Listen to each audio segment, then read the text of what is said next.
हरे गमछे से क्यों हो रही है आरजेडी को परेशानी? क्यों खत्म कर रहे हैं अपने लालू प्रसाद यानी कि अपने पिता के दिया हुआ लाइसेंस की निशानी? दोस्तों, पूरी जानकारी इस वीडियो में बताने वाला हूं, तो वीडियो के साथ अंत तक जरूर बने रहिएगा। राष्ट्रीय जनता दल नेता तेजस्वी यादव 10 सितंबर से कार्यकर्ता संवाद यात्रा की शुरुआत करेंगे, यानी कि आज ही के दिन कर रहे हैं।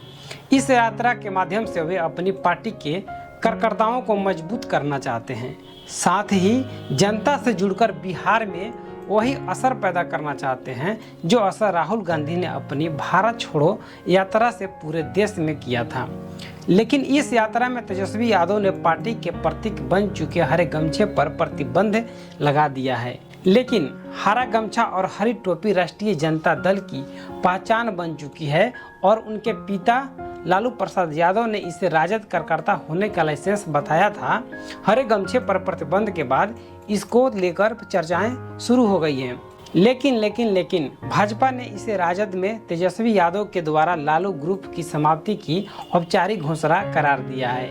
दरअसल तेजस्वी यादव अपनी यात्रा निकालकर पार्टी की छवि बेहतर करना चाहते हैं। पिछले विधानसभा चुनाव में वे बहुत कम सीटों से बहुमत से पीछे रह चुके थे। इस बार वे किसी तरह की कमी नहीं छोड़ना चाहते हैं जिससे उनकी पार्टी अकेले दम पर सत्ता में आ सके। लेकिन तेजस्वी यादव की इस बात का डर है, यदि उनके कार्यकर्ता गमछा पहनकर यात्रा में निकलेंगे और उनमें से कुछ ने गमछे को सिर पर बांधकर बिहार के स्थानीय भाषा में मुरेठा कहते हैं हुड़दंग किया, तो इससे पूरी पार्टी की छवि खराब होगी। दोस्तों, आपको बता दूं, राजनीतिक विश्लेषक धीरेन्द्र कुमार ने कहा है कि राजद पहले ही लालू यादव के समय में लगे जंगल राज के आरोपों से बाहर निकलने के लिए संघर्ष कर रही है। वहीं तेजस्वी यादव पर भाजपा जदयू की ओर से अब भी जो सबसे बड़ा हमला होता है वह लालू यादव के शासन काल में हुई अपराध की घटनाओं को लेकर ही होता है। भाजपा जदयू अपराध के मुद्दे पर ही राजद को घेरते हैं। ऐसे में यदि इसी बीच तेजस्वी यादव की यात्रा में कोई हुड़दंग होता है तो इससे तेजस्वी और राजद दोनों की छवि का नुकसान होने लगता है। उन्होंने यह भी कहा है कि बिहार विधानसभा के ठीक पहले राजद इस तरह का खतरा नहीं उठा सकती। यही कारण है कि तेजस्वी ने बहुत सोच समझकर हरे गमछे पर प्रतिबंध लगा दिया है। राजनीतिक तौर पर उनका यह निर्णय सही है। हरे गमछे की बजाय कार्यकर्ता हरी टोपी पहनकर सीने पर पार्टी का बैच लगाकर घूम सकते हैं। वही भाजपा के द्वारा आरोप लगाया है और कहा है कि लालू यादव ने हरे गमछे और टोपी को राजद कार्यकर्ता होने का लाइसेंस करार दिया था, लेकिन तेजस्वी यादव ने हरे गमछे पर प्रतिबंध लगाकर यह बता दिया कि अब वे राजद को अपने हिसाब से चलाएंगे। उन्होंने कहा कि जिस तरह से अखिलेश यादव ने मुलायम सिंह के रहते पार्टी पर कब्जा कर उनका अपमान किया था, तेजस्वी यादव अभी वही तरह लालू का अपमान कर रहे हैं।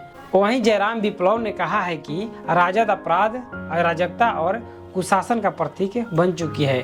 पूरे बिहार के लोग जानते हैं कि जब भी राजद सत्ता में आती है तभी राजद कार्यकर्ता इसी गमछे के बल पर व्यापारियों से उगाही करते हैं। उन्होंने कहा है कि केवल गमछे पर प्रतिबंध लगाने से राजद की संस्कृति समाप्त नहीं होगी। यही कारण है कि अब बिहार दोबारा उन्हें अवसर नहीं दे रहा है। आइए अब जानते हैं कि क्यों लगाया गया प्रतिबंध गमछे पर। वहीं राजद प्रवक्ता ने इसे एक प्रगतिगामी कदम करार दिया है। पार्टी प्रवक्ता अभिषेक यादव ने कहा है कि तेजस्वी यादव पार्टी को नए जमाने की नई सोच के अनुसार आगे ले जाना चाहते हैं। ऐसे में यदि कोई कदम उठाया गया है तो इसका स्वागत किया जाना चाहिए।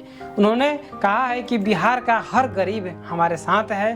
तेजस्वी यादव बेरोजगार युवाओं की उम्मीद बन चुकी है। यही कारण है कि अनाप शनाप आरोप लगाकर भाजपा इस छवि को बिगाड़ना चाहती है, लेकिन अब उनकी कोशिश सफल नहीं होगी। राजद नेता ने दावा किया है कि अगली बार बिहार में इंडिया गठबंधन की सरकार बनेगी। मुझे उम्मीद है कि यह छोटी सी अपडेट आपको पसंद आई होगी। धन्यवाद।